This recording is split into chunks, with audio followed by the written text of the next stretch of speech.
वायुनारुतगन्धाभू सलिलत्वाय कल्पते सलिले तत्रुतरस ज्योतिष्ट्वायोपकल्पते ऋतरूपातु तमसा वायौ ज्योति प्रलीयते ऋतस्पर्शोऽवकाशेन वायुर्नभसि लीयते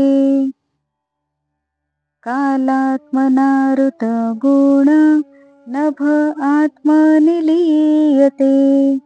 अर्थात वायू पृथ्वीतील गंध हरण करतो व पृथ्वी जलरूप होते. जलातील रसत्व जाते व ते तेजरूप होते व तमाने ज्योतिर्मयता हरण केलेले तेज वायुरूप होते. अवकाशाने ज्याचा स्पर्श होऊन हरण केला आहे असा वायू आकाशात विलय पावतो. कालाने ज्याच्या शब्दगुणाचे हरण केले आहे असे आकाश आत्म्यामध्ये विलीन होते. इंद्रियाणि मनोबुद्धी सह वैकारिकैर्नृप प्रविशन्ति ह्यहंकारं स्वगुणैरहमात्मनि. अर्थात हे राजा, इंद्रिये व मन विकारांसह व बुद्धीसह राजस आणि सात्विक अहंकारात प्रवेश करतात व अहंकार त्या गुणांसह आत्म्यात विलीन होतो. न करिता भगवत भक्ती सज्ञानही नातुडे मुक्ती तेची अर्थीच्या दृष्टांती ब्रह्मयाची उक्ती दाविले येथे. जन्मा माझी ब्राह्मणपण तेही वेदशास्त्र संपन्न न करिता भगवत भजन अचूक पतन तयासी. भक्ता सर्वभूती भगवत भावो तेथ विघ्नासी नाही ठावो. तया अपावची होय उपावो भावार्था देवो सदा साय. भक्ती विण मुक्तीचा सोसू करिता प्रयत्न पडे वोसू. असो हे वैराज पुरुषू करी प्रवेशू अव्यक्ती. अव्यक्ती वैराजाच्या प्रवेशू होताची महाभूता विलासू. हो लागे भूता ऱ्हासू तो अनुप्रवेशू ऐकराया.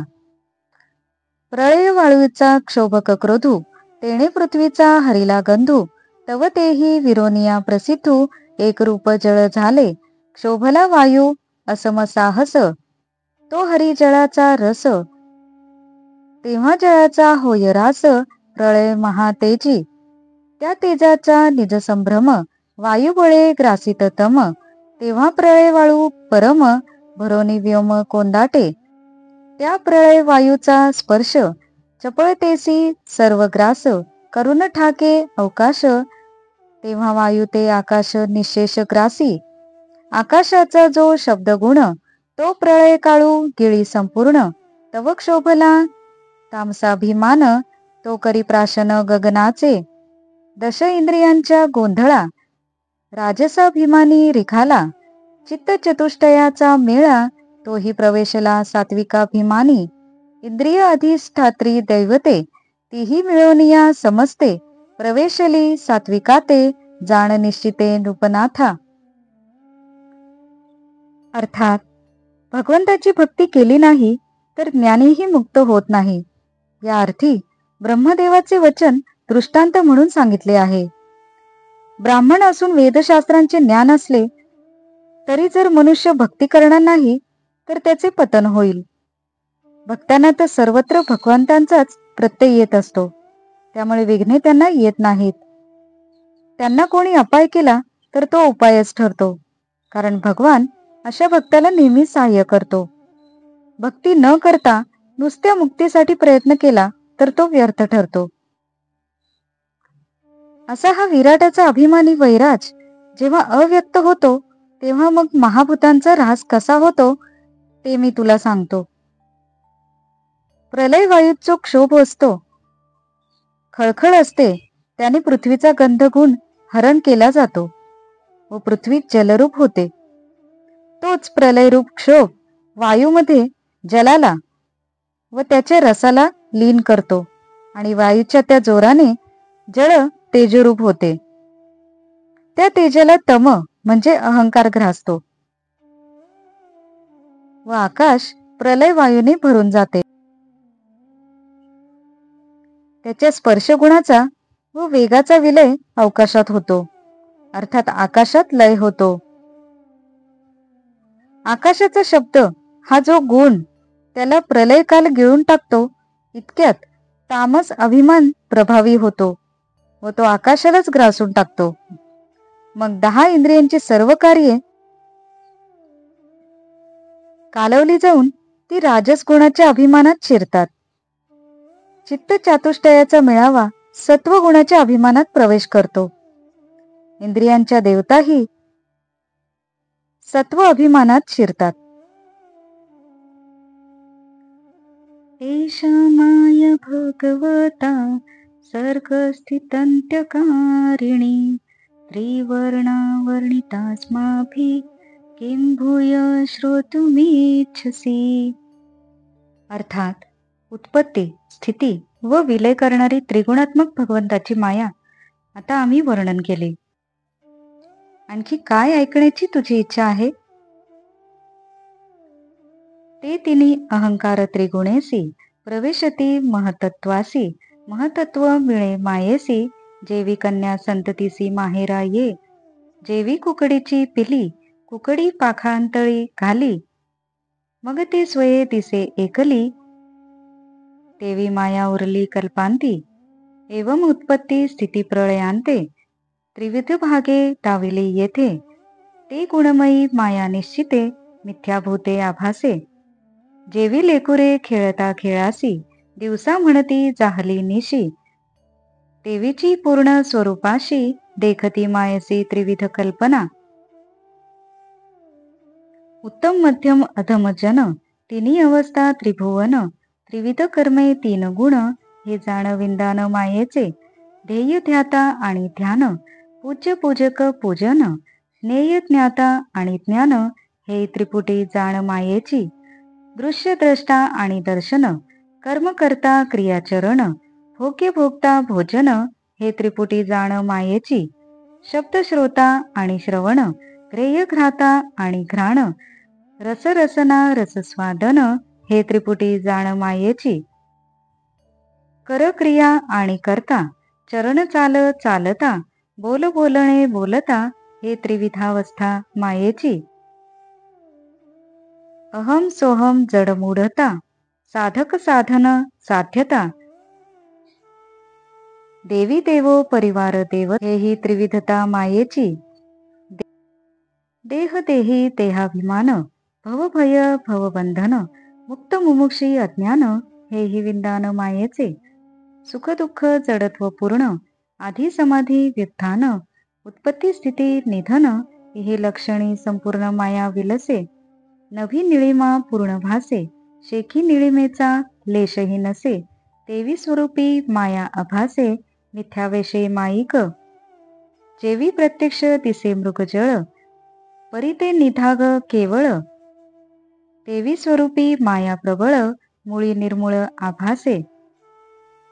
अर्थात हे तिन्ही गुणांचे अहंकार त्रिगुणासह महतत्वात प्रवेश करतात.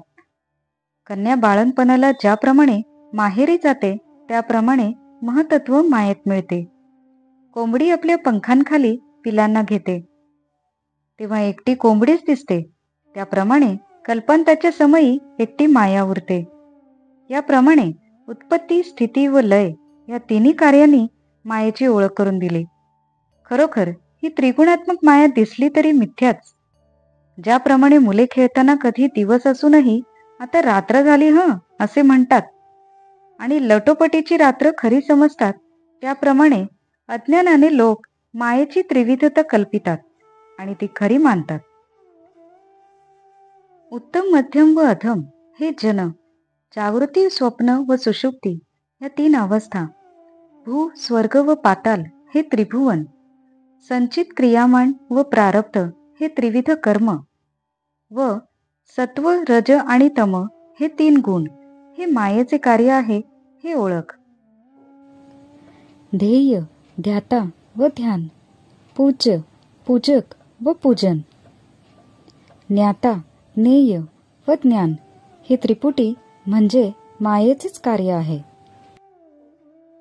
द्रष्टा दृश्य व दर्शन कर्ता कर्म व क्रिया भोगता भोग्य व भोगणे ही त्रिविविधता मायेचेच कार्य होय. श्रोता शब्द व ऐकण्याची क्रिया, वास घेणारा सुवासिक वस्तू व वस्तू घेण्याची क्रिया, रसना रस व रस चाखणे ही त्रिपुटी मायेचीच आहे. करणारा करण्याचे कार्य व क्रिया, चालणारे पाय, चालणे व चालण्याचे स्थल, बोलणारा बोल व बोलण्याची क्रिया, हे त्रिविध कार्य मायेचेच आहे. अहम सोहम व जडमूढता, साधक साधन व साध्यता, देव देवी व परिवारातील देवता, ही त्रिविधता मायेचेच कार्य आहे. देही देह व देहाचा अभिमान, भव भय व भवबंधन, मुक्त मुमुक्ष व अज्ञानी, हे तीन भाग मायाकल्पितच. सुख दुःख व पूर्ण जडता, आधी उपाधी, समाधी व व्युत्थान म्हणजे समाधी ढळणे, उत्पत्ती स्थिती व निधन, या तिन्ही मायाचाच विलास करते. प्रथम नभ निळे दिसते, शेवटी पाहता तो निळेपणा खरा नसतोच. त्याप्रमाणे स्वरूपावर खोट्या आवेशाने माया भासते. मृगजळ प्रत्यक्ष दिसते, पण तिथे पाणी नसते, फक्त ऊन असते. त्याप्रमाणे मूळ ब्रह्म असते, पण मायेमुळे विविध सृष्टी भासते. राजवाच्येथ तामेश्वरी मायां दुस्त्राम कृतात्मभी तरन्त्यभ्यस्तुलधियो महर्षयितमुच्यताम्. अर्थात राजा म्हणाला, हे महर्षे, ज्यांनी आपले मन जिंकलेले नाही अशा लोकांना दुस्तर अशी ईश्वरी माया शरीराचीच अहंता बाळगणाऱ्या प्राकृत लोकांना कशी तरून जाता येईल ते कृपया सांगा. हे मिथ्या माया कल्पनावशे प्रबळी बळे भासली दिसे, नासू जाता नाशी जयशे सत्यत्वे नसे निजांगे. नाव रूपा चिया भडसे ब्रह्मादिक केले पिसे, मिथ्या त्रिपुटी विन्यासे ज्या बांधिले दिसे त्रैलोक्य. जेवी दीपासवे दिसे छाया, नाशिता नातुडे नाशावया, तेवी स्वरूपी मिथ्या माया अतिदुर्जया देवासी. जेवी देहासवे मिथ्या छाया, तेवी ब्रह्मी मिथ्या माया. कल्पना योगे वाढली माया, या लागी अजया वेदशास्त्रे म्हणती. राया कल्पना वाढेचे ठाई, तेची मायेचे दृढ मूल पाही. जो निर्विकल्प निज देही, त्यासी माया नाही तिही लोकी. कल्पिती कल्पना जे राया, तेची जाण मुख्य माया. आणिक रूपके सांगावया, नातोडे माया निरूपणी. तेची त्रिविध मुख्य लक्षणी, माया सांगितली विवंचोनी. आता कोण्या अर्थीचे श्रवणी, अत्यादुरु मनी वर्ते राया. माया दुस्तर दारुण, ऐकून ऋत्विज ब्राह्मण. थरारले सभाजन, राजाही पूर्ण विस्मित जाहला. नवल मायेचे रूपक, नाशून शक्तीच ज्ञाते लोक. जिया कोविले ब्रह्मादिक, इतरांचा देख पाडू कोण. माया अग्रमुनी शिवासी, तोही आणिला जीवत्वासी. ते माया तरावया दिनासी, उपाव यासी पुसो पाव. सुखो पाये दीन जन, दुस्तर माया तरती पूर्ण. यतर्थी राजा आपण, अत्यादरे प्रश्न श्रद्धेने पुसे. अति दुस्तर हरीची माया, आई कोणी हासे आले राया. लटकीच परी देहभिमानिया, बांधावया दृढ जाहली. माया दुस्तर शास्त्र प्रसिद्धी, तेथ भाळे भोळे स्थूळ बुद्धी. सुखे तरती कोणे विधी, तो सांग त्रिशुद्धी उपावो. अर्थात कल्पनेच्या बळाने ही माया फार बलशाली दिसते, पण तिचा नाश करण्यासाठी जावे तो तिथे काहीच नसते. ती अस्तित्वातच नसते. तिचे नाम व आकार याच्या भपक्याने ब्रह्मादेवादिकांनाही वेडे केले आहे. मिथ्या त्रिपुटीच्या रचनेने तिने त्रैलोक्य उभारलेले वाटते. दीपासमोर वस्तूची छाया निर्माण होते, पण तिचा नाश करता येत नाही, ती हाती लागत नाही, त्याप्रमाणे या मायेचे अस्तित्व लटकेच आहे. देहाची जशी छाया असते तशीच ब्रह्मात माया मिथ्या असते. ती कल्पनेच्या योगाने वृथा वाढली आहे. याच कारणाने तिला अजया असे वेदशास्त्रात म्हणतात. हे राजा, जेथे कल्पना वाढते तिथेच मायेचे बळकट मूळ असते. पण जो स्वतःच्या देहाविषयीही पूर्ण आस्थरहित असतो त्याला त्रिभुवनात माया कुठेही दिसत नाही. जी कल्पना करते ती प्रेरणाच माया आहे, हे तू जाण. त्यासाठी आणखी दृष्टांत, रूपके वगैरे देण्याची आवश्यकता नाही. हे जनका, याप्रमाणे मी तुला मायेचे त्रिविध कार्य सांगितले. आणखी काय ऐकण्याची तुझी इच्छा आहे? मायेचे हे भयंकर वर्णन ऐकून यज्ञाचे ऋत्विज ब्राह्मण व सभाजन भयचकित झाले व राजाही पूर्ण स्तिमित झाला. मायेचे रूपच असे आश्चर्यकारक आहे की ज्ञाते लोक सुद्धा तिचा निराश करू शकत नाहीत. जिथे साक्षात ब्रह्मदेवालाही तिने भूल पाडली, तिथे इतरांचा विचार तरी कोण करावा? तिने शिवावरही आक्रमण केले व त्याला मी जीव आहे असा भ्रम निर्माण केला. तेव्हा अशा प्रबल मायेला सामान्य जन कोणत्या उपायाने ओलांडू शकतील ते आपण या मुनींना विचारावे. अशा विचाराने जनक राजा मायेच्या उल्लंघनाचा सर्व लोकांना साधेल असा उपाय आदराने विचारू लागला. हरीची माया कशी दुस्तर आहे हे ऐकून राजा आश्चर्याने हसू लागला व म्हणाला, ही माया खोटी असूनही देहबुद्धीच्या लोकांना दृढ बंधनकारक होते. माया दुस्तर आहे हे तर सर्व शास्त्रात उघड सांगितलेले आहे. पण स्थूल बुद्धीचे सामान्य लोक सुद्धा तिचा निराश कसा करतील तो उपाय मला सांगावा.